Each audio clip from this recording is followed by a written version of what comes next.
Our League's water work, 2011 through 2022, by the League of Women Voters of Daviess County, Illinois. In doing research for the 100th anniversary of the 19th Amendment and the founding of the League of Women Voters, I found In the Public Interest, a book about the first 50 years of League of Women Voters history. Our foremothers struggled mightily to develop a model of citizenship for our members in the great hope that our organization could help our democratic form of government survive and thrive. Always, our members were to act in what they deemed to be in the public interest and for the public good.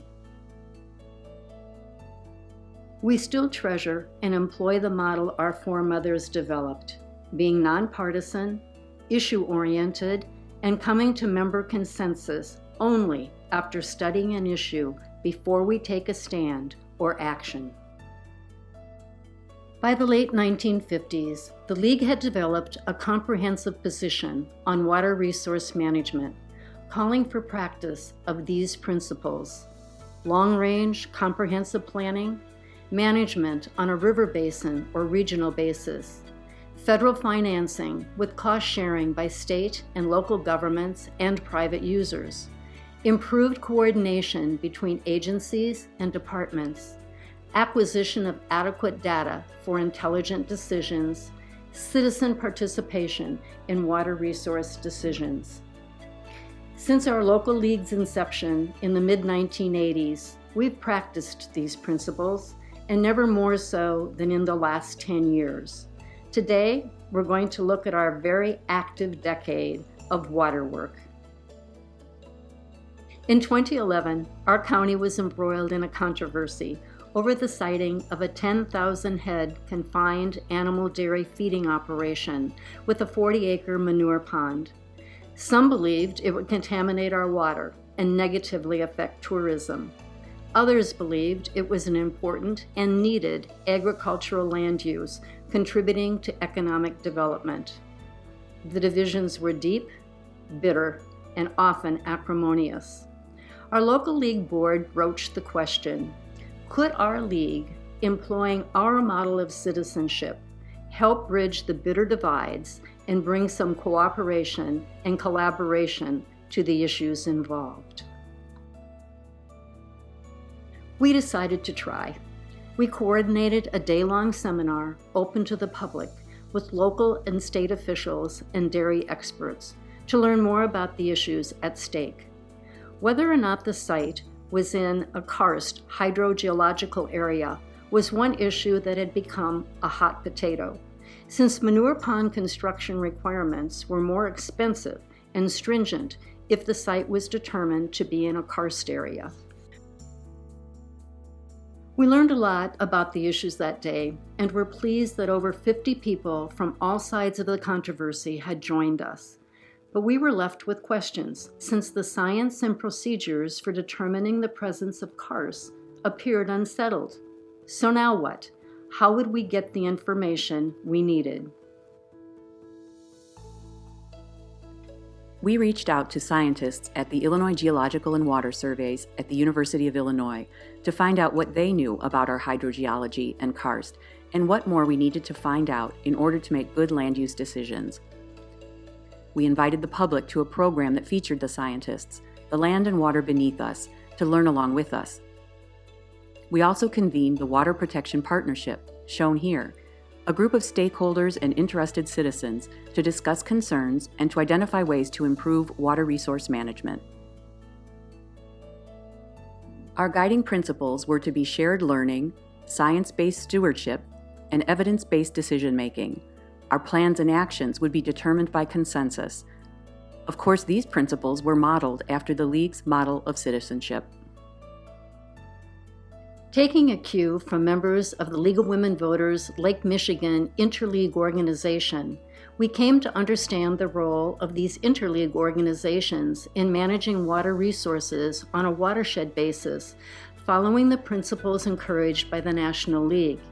We reached out to members of the League of Women Voters of Dubuque, with whom we share the Apple Plum watershed, for an initial meeting to discuss forming an Upper Mississippi River Region interleague organization. Within 18 months, the League of Women Voters Upper Mississippi River Region ILO, with 50 member leagues from Iowa, Illinois, Wisconsin, and Minnesota, was a reality. The first annual meeting was held appropriately within the site of the Mississippi River at the Grand Harbor in Dubuque. Our program was about the sedimentation and excess nitrogen, nitrates, and phosphorus flowing into waterways from both urban and rural landscapes, causing toxic algal blooms and dead zones in water bodies, one of the most vexing water problems all over the world. Delegates chose nutrient loss reduction as our first issue focus, since all 4 of our states had been charged with the responsibility of reducing the excess flow of nitrogen, nitrate, and phosphorus into the Mississippi by 45%, a huge challenge. We used the Watershed Game to learn more about the issue. Seeing what a valuable tool the Watershed Game could be, we knew we wanted to give as many people as possible the opportunity to play it. The game shows the many ways we can collaboratively reduce excess nutrients flowing from our urban and rural landscapes and into our waterways. Through grant funding, we were able to train 70 Watershed Game facilitators who have enabled hundreds of people across the region to learn from this excellent tool. The Water Protection Partnership Group supported the idea of water resource management planning, and a 20-member countywide planning committee was formed.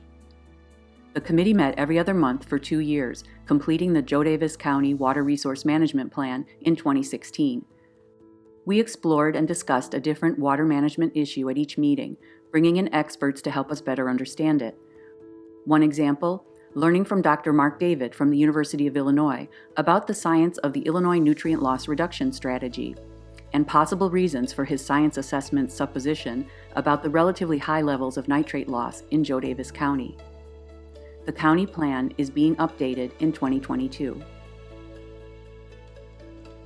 By 2016, we had reached consensus on the Daviess County Water Resource Plan. It was an exciting moment in the history of our local league when we were awarded the Effective Community Engagement Award at the 2016 National League of Women Voters Convention in Washington, D.C., in recognition of our work. One goal of the Water Resource Management Plan was to choose a particular sub-watershed in the county for study and action. The U.S. EPA's handbook provided the guidance for developing a watershed plan. Because the Illinois EPA had listed the Galena River as impaired with fecal coliform, zinc, sedimentation, and mercury, we chose this sub-watershed first for developing such a plan. We used the League of Women Voters of Illinois Education Fund as the entity applying for an EPA 319 grant to develop the Galena River watershed-based plan. We received the grant, and the plan was completed in 2018. We wondered about the nitrogen nitrate levels in the Galena River. We decided to gather samples to ascertain the sources, chemical fertilizer versus animal waste, and to determine if there was a human component to the animal waste. Using nitrate isotope data, scientists determined that soil organic matter, manure, and septic effluent were the primary nitrate sources, not chemical fertilizer. The presence of caffeine and other personal care products confirmed that human waste was present in the Galena River and in each of its tributaries. Recognizing the value of our many efforts, the Illinois EPA awarded us $30,000 to contract with the U.S. Geological Survey for additional nutrient monitoring on the Galena River. In the photo on the right, you see City Engineer Matt Oldenburg at a USGS training on how to collect river water samples. A farmer-led group was formed to advise the members of the Galena River Watershed Planning Committee. The farmers in this group engaged actively with the U.S. Fish and Wildlife Service's Fishers and Farmers program as part of their Watershed Leaders program. Federal funds from the Fishers and Farmers program to our league allowed for a series of farmer-led workshops helping to build important relationships with the agricultural community. Together, we've learned about the vital relationship between soil health and water quality.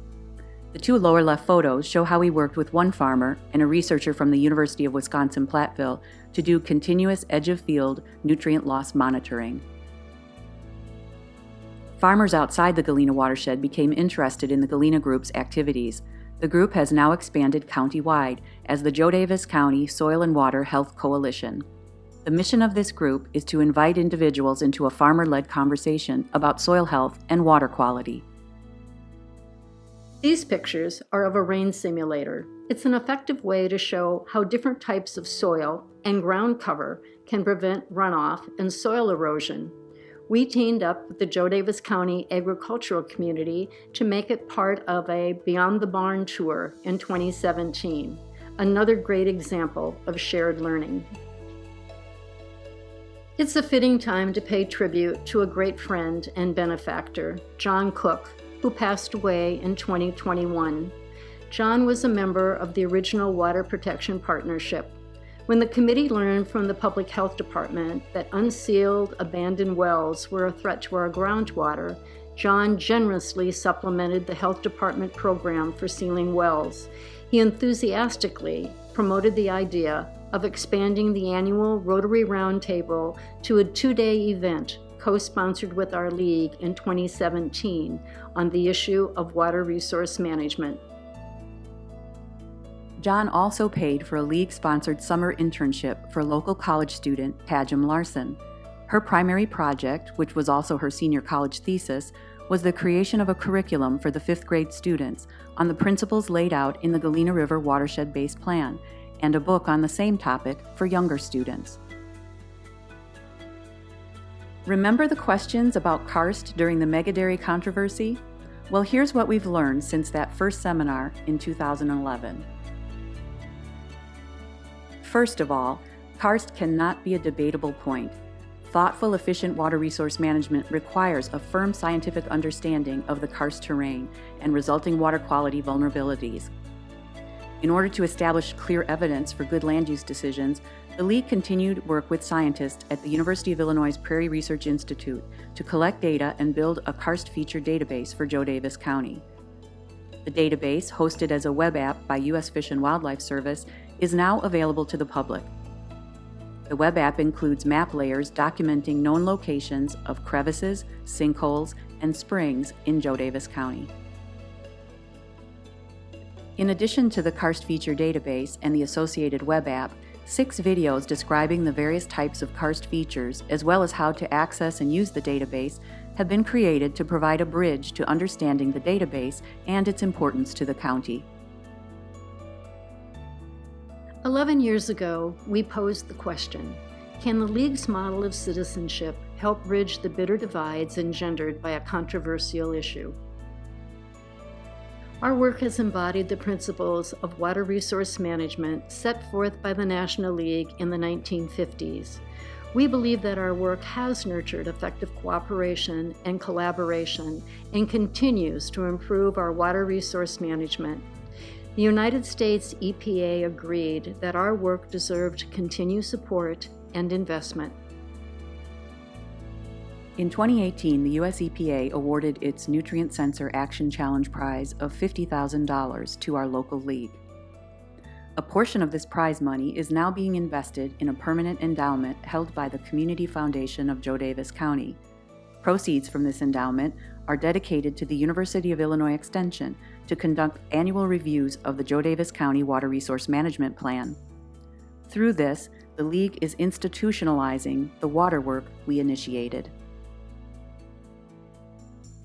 As a local league, we continue to work with our many partners to invest our time and treasure to continue cooperative, effective water resource management in Joe Daviess County and beyond.